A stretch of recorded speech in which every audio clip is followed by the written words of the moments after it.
श्री सनत कुमार जी कह रहे, जो नाम जापक है अगर ये 10 अपराध करता है तो नाम का फल उस पर प्रकाशित नहीं होता। गुरु अवज्ञाम साधुनाम निंदाम भेदम हरे हरौ वेद निंदाम हरिर्नाम बलात् पाप समीहनम अर्थवादम हरिर्नाम्नि पाखंडम नाम संग्रहे अलसे नास्तिके चैव हरिनामोपदेशनम नाम विस्मरणम चापि नामन्य नादरमेव च संत्यज्येद दूरतो वत्स दोषानेतान सुदारुणान।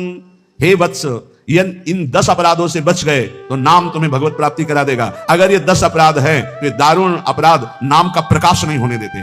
पहला, नामदाता गुरु का अपराध, उनकी अवज्ञा, उनका अनादर। गुरुर अवज्ञा पहला अपराध है। जो नामदाता गुरु की अवज्ञा करता है, चाहे जितना सर के बल खड़े होकर के साधन कर लो, वो मंत्र और नाम सिद्ध ही नहीं हो सकता, क्योंकि मंत्रदाता का अपराध करने वाले के हृदय में कहीं मंत्र प्रकाशित होता है। एक प्रसंग आता है ब्रज के भक्तों में, गुरु मंत्र लिया और गुरु सेवा में कुछ दिन रत रहे, तो कुछ ऐसा उनके अंदर भाव है कि एकांत में भजन करें। सब क्या है, सेवा वे सब भजन में। एक दिन उनके गुरुजी ने उनके पास सूचना भेजी कि आ जाओ, बहुत हो गया। और गुरुजी कुछ दिन में पधार गए, सारा भजन साधन सब खत्म। अब उनके सारांश में बताया तो बहुत बड़ा उनका प्रश्न, बहुत व्याकुलता हुई उनकी। सब संतों से, बड़े बड़े संतों से पूछा, बिल्कुल ऐसी बहिर्मुखी स्थिति, कोई भजन नहीं, कोई। उनका गुरु अवज्ञा हो गई, गुरु अपराध हो। बोले अब कैसे? गुरुजी तो पधार गए।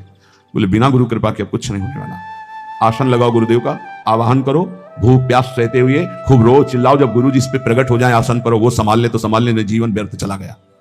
ऐसा कैसे हो सकता है कि मंत्रदाता का अपमान करके कोई मंत्र सिद्ध कर ले या संसार में चला जाके सुखी हो जाए? कभी नहीं। संसार में भी जाता है तो गुरुजनों की आज्ञा, गुरुजनों का आशीर्वाद, जब ब्याह होता है तो गुरुजनों का आशीर्वाद, आचार्य का आशीर्वाद, देवी देवताओं का पूजन बड़ा मंगलमय होता था। इसीलिए अब आज का जो जीवन गृहस्थी का बड़ा संकटपूर्ण जीवन है, क्योंकि ना तो आचार्यों का आशीर्वाद है, ना गुरुजनों की सलाह है, ना भगवत मनमानी आचरण, बेविचार प्रवृत्तियां बढ़ रही हैं, तो कौन इन सब बातों को माने? नाम जापक के लिए सबसे पहला अपराध है गुरुर अवज्ञा, अपने मंत्रदाता गुरु की अवज्ञा कर देना, गुरु का अपमान कर देना।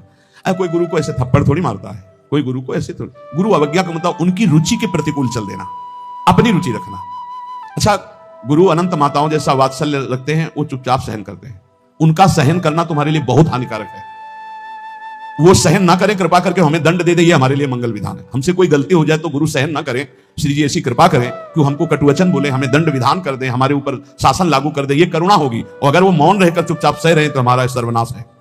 कि हम समझ रहे हैं हमारे गुरुजी प्रसन्न है और अंदर से वो जल रहे हैं इस बात से कि ये भगवत मार्ग के विमुख आचरण कर रहा है और मेरी बात नहीं मान रहा, अब मेरा अधिकार कैसे इस पर लागू हो सकता है, ये तो मान ही नहीं रहा। बस ये अवज्ञा होती सबसे। तेन वचन मानत गुरुद्रोही निस्दिन करत आपनो भायो, तो इत व्यवहार न उत्पर, तुम्हारा व्यवहार भी नहीं बच सकता और परमार्थ भी नहीं बन सकता। व्यवहार बच नहीं सकता और परमार्थ बन नहीं सकता। इत व्यवहार न उत परमार्थ, बीच ही बीच जन्म गमायो। दूसरा, साधु नाम निंदाम, किसी भी नाम जापक वैष्णव संत की कभी भी निंदा ना करे। ये नामापराध है। सबसे पहला है गुरु अवज्ञा, दूसरा है साधु नाम निंदाम।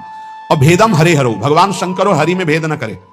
वही हर है, वही हरि है, वो परस्पर एक लीला करते हुए विराजमान है। हरि और हर में कोई भेद नहीं, पक्का भेद नहीं। पहला गुरु अवज्ञा, दूसरा साधु नाम निंदाम, तीसरा भेदम हरे हरो, और चौथा है वेद निंदाम। वेद भगवान का वांग्मय स्वरूप है, किसी की रचना नहीं है। भगवान वेद व्यास जी ने वेद का विभाग किया है। वेद की रचना तो स्वयं वेद प्रकाशित हुए हैं। वेद की रचना किसी ने नहीं की, स्वयं वेद प्रकाशित अपौरुषेय है, ये किसी के द्वारा लिखे नहीं हुए। स्वयं जैसे भगवान प्रकट हुए ऐसे वेद भगवान प्रकट हुए हैं। वेद की निंदा करने का अधिकार किसी को नहीं है। हाँ, वेदातीत प्रेम स्थिति है जिसे वेद नेति नेति कह के प्रेमी जन उनका दुलार कर रहे हैं। इसलिए देवर्षि नारद जी स्वयं आज्ञा करते हैं, वेदान्न सन्नस्तिसा केवलम अवच्छिन्न अनुरागम लभते। जो वेदातीत स्थिति प्रेम को प्राप्त करना चाहते हैं, वेद का सम्यक रूप से पूर्णता पूर्वक त्याग करते, तिरस्कार पूर्वक नहीं। जैसे भगवान श्री कृष्णचंद्र जी स्वयं आज्ञा करते हैं, त्रिगुण्य विषया वेदा निस्त्रिगुण्य भवा अर्जुन। हे अर्जुन, जो विभाग विषय का तीनों गुणों के अंतर्गत वर्णन किया जाता है, उससे ऊपर उठो, त्रिगुणातीत अवस्था को, निस्त्रिगुण्य अवस्था को प्राप्त हो। वेद की निंदा करने का अधिकार किसी का नहीं। वेद अपौरुषेय भगवान का वांग्मय स्वरूप है। जो वेद की निंदा करते हो कभी भी नाम जापक, सफल नाम जापक नहीं हो सकते।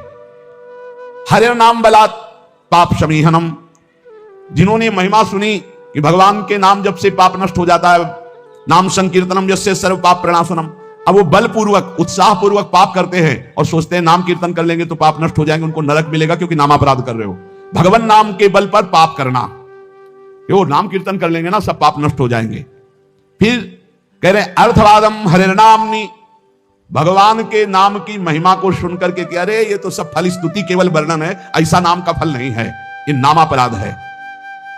नाम के प्रति अर्थवाद की केवल फल स्तुति मात्र है, नाम की ऐसी महिमा नहीं है, ये नामापराध है। और पाखंडम नाम संग्रहे, नाम लेने में पाखंड फैलाना, नाम की आड़ में व्यभिचार करना, नाम की आड़ में रुपया कमाना, नाम की आड़ में मनमानी आचरण करना, ये पाखंड है। ये नाम में पाखंड फैलाना, ये सब पाखंड के अंतर्गत आता है। हम नाम कीर्तन कर रहे हैं जिनका हमको उन पर विश्वास नहीं कि वो विश्वंभर है, वो अनंत ब्रह्मांडों का स्वामी मां लक्ष्मी पति है, हमको हाथ फैलाना पड़ेगा। तो हमको भरोसा क्या है अपने आराध्य देव पर? अरे जिसके एक निमिष मात्र से अनंत ब्रह्मांडों का सृजन हो जाता है, नाम बल से उसको अधीन कर लिया जाता है। सुमिर पवन सुत पावन नामो, अपने बस कर राखे रामो। डोनेशन चाहिए तो हरि से मांग डोनेशन। वो मां लक्ष्मी पति है, वो अनंत ब्रह्मांडों का स्वामी है, जिसको प्रेरित करेगा या वो स्वयं आके करेगा, और करे ना करे मंगबो भलो न बाप सो जो प्रभु राखे टेक। ये क्या मतलब रह गया? नाम जपने का मतलब क्या रह गया अगर भिखमंगापन ना मिटा तो? दूसरों से भगवान का एक संत गंगा किनारे कहते थे, कहावे मुआर दासा करे नरन के आशा, तो कहो कहां रहा विश्वासा, कहां विश्वास हरि से रहा। तो नाम के बीच में ये पाखंड फैलाना, नाम का आश्रय लेकर के दुनिया का नाटक करना, ये नामापराध है। आगे अलसे नास्तिके चैव, नास्तिक पुरुष को उपदेश नहीं देना चाहिए नाम का। जो आलसी है, अब जैसे ऐसे भी आते, हमारा भजन में तो मन नहीं लगता है, हमसे ये तो सब होता नहीं है, भजन में मन नहीं लगेगा, भागवतिक कार्य तुमसे नहीं होंगे, भोगों में बढ़िया मन लग रहा है, प्रपंच करने में मन लग रहा है, तो फिर नरक में भी मन लगे या न लगे वहां जाना पड़ेगा आपको, दंड तुम्हें भोगना पड़ेगा। भजन में मन नहीं लगता, घंटों प्रपंच, चतुरासी जी के पाठ करने में दम नहीं है, फिर पाठ भजन करने में जबान दर्द करेगी, 2 घंटा प्रपंच बोलने में जबान दर्द नहीं करेगी। पता नहीं कौन सी ऐसा जादू माया ने कर दिया है, लाख समझाओ समझ में नहीं आता। गुनगुनाना है तो प्रभु के गीत गुनगुनाओ, आपका जीवन पावन, आपसे जो मिल जाए उसका जीवन पावन। आपको नाम जप करो, खूब गृहस्थी के कार्य करो, कौन मना करता है? आलसी और नास्तिक को भगवान नाम उपदेश करना, और अलसे नास्तिके चाहिए हरि नामोपदेशनम, नाम विस्मरण। जब नाम की महिमा इतनी सुन ली, परम पूज्य श्री प्रथम गुरु नानक देव जी की कलबाड़ी में था कि जब तक जीऊं तब तक नाम, नाम छूटे तो मृत्यु। ये कल शाम के कई बार ये बात नानक साहब की, इसकी क्या बात, जब तक जीऊं तब तक नाम, नाम तब तक जीऊं, नाम छूटा मृत्यु। ऐसा नाम से प्रेम, भगवान नाम की महिमा सुनकर नाम न जपना, नाम को भूल जाना, और नामान्य अनादर मेवच, नाम का अनादर करना। जैसे चर्चा की कि अपनी दुकान खूब चले इसलिए नाम छाप दिया, रूप छाप दिया भागवतिक, या ऐसे आप कार्ड विवाह के छाप दिए जिनमें नाम है, रूप है, भगवत भाव, या आप अपनी गाड़ी पे नाम लिख दिए, पीछे लिखा है मोटरसाइकिल में श्री हरिवंश या राधा, और जूता सहित ऐसे टांग उठाकर उसमें बैठते हो, तुम्हारी दिमाग है इसमें लिखा है, देखो नाम में अनादर में वच है, नामापराध कर रहे हो। जो तुम्हारे हृदय में चलना चाहिए वो तुम्हारे वहां ऐसे पानी डाला तुम्हारे जूते में बह के आ रहा है, वही नाम का जब हम अभिषेक करते हैं तो चरणामृत लेते हैं। नाम का अनादर करना है नामापराध। इसलिए बहुत सा यहां लिखे राधा राधा, राधे राधे, कपड़े में, उसी बाथरूम में जहां लघु शंका करते हो उसी राधा नाम का कपड़ा धो रहे हो, जानते हो क्या कर रहे हो? नामापराध कर रहे हो, नाम का अनादर कर रहे हो। उसी राधा नाम का हम चरणामृत लेते हैं। इसीलिए अगर कोई वस्त्र ऐसा है चद्दर राधा नाम का, वस्त्र राधा नाम का, तो यमुना जी में यहां आकर के, नहीं तो कभी मत धो, केवल पहन लो, टांग लो, दर्शन करो, उसको प्रयोग में लाओगे, धोगे उन बाथरूमों में संसार के जहां लघु शंका करते हो, जहां स्नान करते हो बहुत होश में। तो ये 10 नामापराध सनत कुमार जी कहते हैं, इनसे बच जाए तो नाम का फल मिलता। पहला है गुरु का अपमान करना, दूसरा है साधु महात्माओं की निंदा करना, तीसरा भगवान शिव और हरि में भेद करना, चौथा वेद की निंदा करना, पांचवा भगवान नाम के बल पर पाप करना, छठवां भगवान नाम की महिमा को अर्थवाद समझना, सातवां नाम लेने में पाखंड फैलाना, आठवां आलसी और नास्तिक को भगवान नाम उपदेश करना, नवां भगवान नाम की महिमा सुनकर भगवान नाम न जपना, और 10वां नाम का अनादर करना। इन 10 नामापराधों से बच जाए तो नाम जापक निश्चित भगवान की प्राप्ति, ज्ञान, वैराग्य, भक्ति जो चाहे मिल जाएगा। इसलिए सतत नामापराध से बचकर खूब भगवान नाम जप करें और इसी जीवन में भगवान की प्राप्ति करें। श्री राधा वल्लभ लाल की।